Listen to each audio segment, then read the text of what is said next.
So you're thinking about joining the military, but you're not sure about which branch is right for you, or maybe you're just curious about what each branch actually does. Either way, I've got you covered in today's video. Now in this video, I'm going to be breaking it all down for you. The purpose of each branch, the quality of life, the opportunities, and even where you might get stationed. Because let's be real, where you end up actually does matter. Do you like warm weather, or do you want to be stuck in the freezing cold? Do you like the ocean, or would you rather be anywhere but on a ship? All of that certainly plays a role. But before we dive in, my name is McKeown, and welcome back to the Veteran Advantage channel. I'm a proud US Marine Corps veteran and had the honor of serving for just 4 years from 2008 to 2012 out of Camp Pendleton, California. Now, whether or not you're still on active duty, whether or not you're getting ready to transition to civilian life, or you're just wanting to know the benefits available after serving in the military, this channel's got you covered, in addition to even possibly why you may want to join the military as well. So go ahead and hit that like button and subscribe for more future content.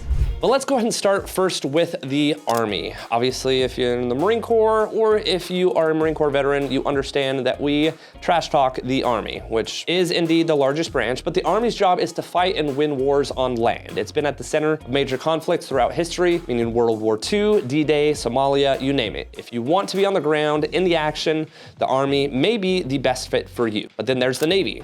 Their mission: control the seas, protect trade routes, and act as a global force. Now, whenever the US needs to send a message, they send a carrier strike group. There's more water on Earth than land, so having that presence with the Navy is a big deal. But if you don't like the idea of living on a ship for months at a time, the Navy probably isn't gonna be the best option for you. Now, the Marine Corps, that's where we're talking, guys. The Marines fall under the Department of the Navy, so they like to trash talk us, but they have a completely different culture. And I'll tell you that firsthand. They're known for being the toughest, most disciplined, and most prideful branch. Now, their mission includes quick response forces, amphibious assaults, embassy security, and direct combat. If you want to push yourself physically and mentally, the Marines are known for that. And last but not least, the wonderful Air Force, often called here as the Chair Force, basically because they are seen as having the most comfortable lifestyle. And honestly, it's kind of true. The Air Force focuses on air superiority, supporting ground forces with airstrikes and handling high-tech operations, including space and cyber warfare. If you want better housing, better food, and generally a better quality of life, the Air Force is going to be a strong choice. And speaking of space, we now actually have the Space Force, and their mission is to secure the US's interest in space,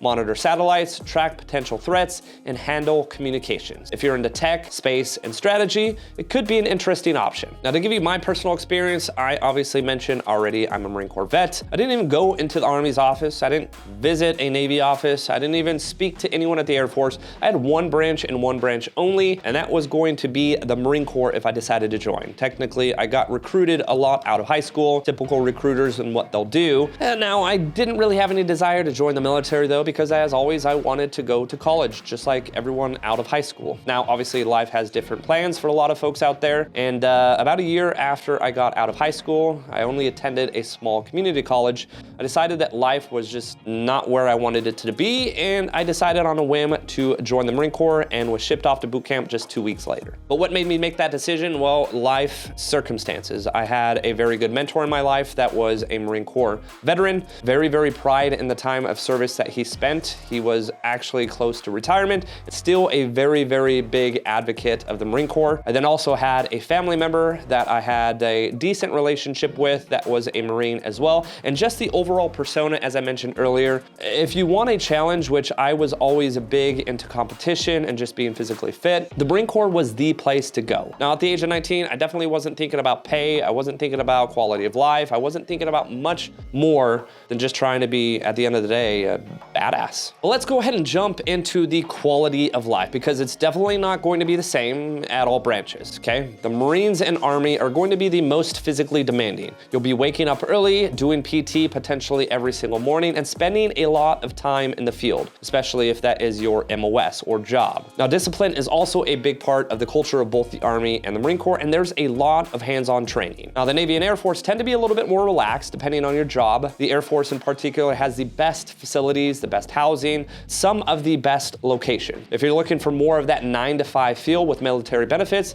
the the Air Force is definitely going to be the place that you want to go. And the Navy can be more a mixed bag. You could be stationed on a ship for months at a time, but you'll also get to visit ports around the world. And if you like traveling, that definitely could be a plus. Now, one thing I can tell you is with the Marine Corps being a department of the Navy, we kind of get Navy's leftovers. Now, how the government works is the Navy gets paid and then the Marine Corps gets paid whatever is left over. Not really, but that's basically how it seemed after spending enough time on different Marine Corps bases and different facilities throughout, and different facilities that the Marine Corps had. It just really felt like we got whatever the Navy was finished using, I guess you could say. Now, this is something a lot of people don't think about before joining, but it's important. If you join the Army, expect to be stationed in much more rural areas. A lot of Army bases are in small towns with not much around them, so be prepared for that. The Air Force, on the other hand, tends to have bases in much more developed locations. They put a lot of effort into making their pilots and personnel much more comfortable. Now, the Navy and Marine Corps, you're mostly going to be near the coast. Places like San Diego, Hawaii, Japan are often common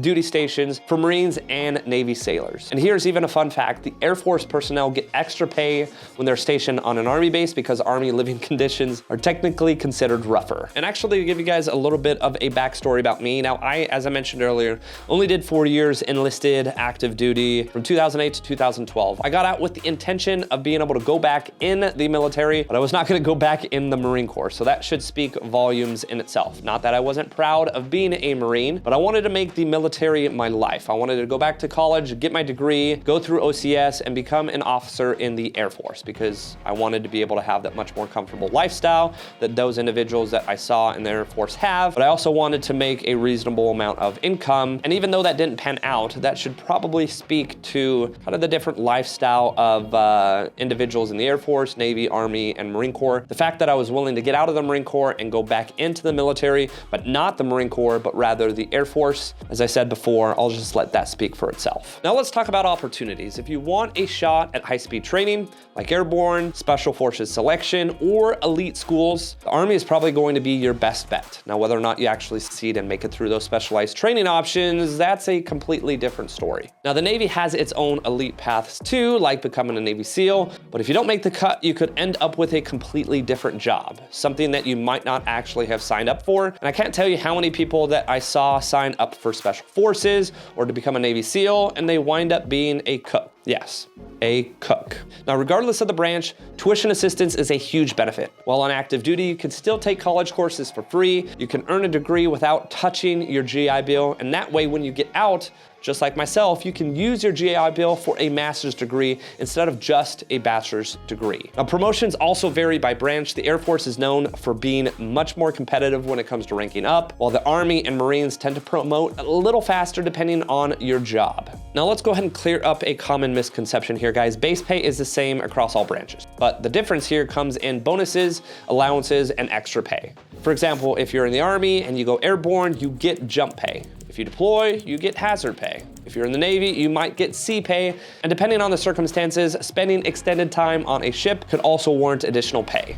Now, one big perk here is your basic allowance for housing, or BAH. Depending on your branch and rank, you might be able to live off base and pocket extra money by getting a cheaper house or apartment. However, if you are a lower ranked individual, more than likely enlisted, you're gonna have to suck it up and likely live on base in the barracks, unless you're married. If you're married, call you one of the lucky ones, and no matter what the circumstances are, you get BH and you don't have to deal with all of the BS that comes around with living in the barracks. So which branch is the best? Honestly, it's going to depend on what you want. If you want combat and a tough environment, the Army or Marines are probably gonna be the place for you. If you want a solid career with a good work-life balance, the Air Force is probably going to be the better option.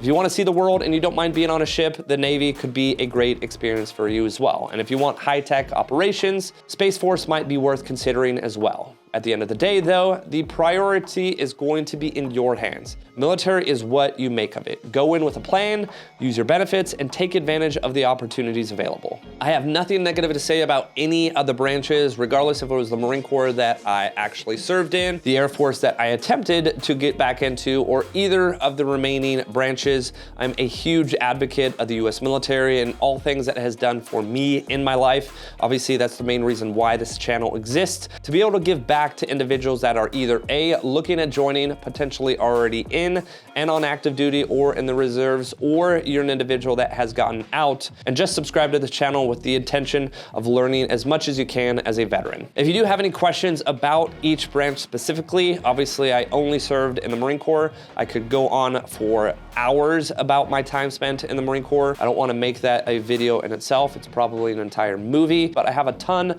of family members and friends that have spent time in all of the military branches that I do feel I have a decent amount of experience to be able to answer probably any question that you have. So if there are any questions, leave a comment in the comment section down below. I'll get back to every single question, or just hit me up on any kind of social platform, email, text, whatever it may be, and I'll do my best to get your questions answered. Thanks again for watching. As always, guys, I appreciate the support. Make sure to like and subscribe. It truly means the world to me, and stay tuned for next week's content.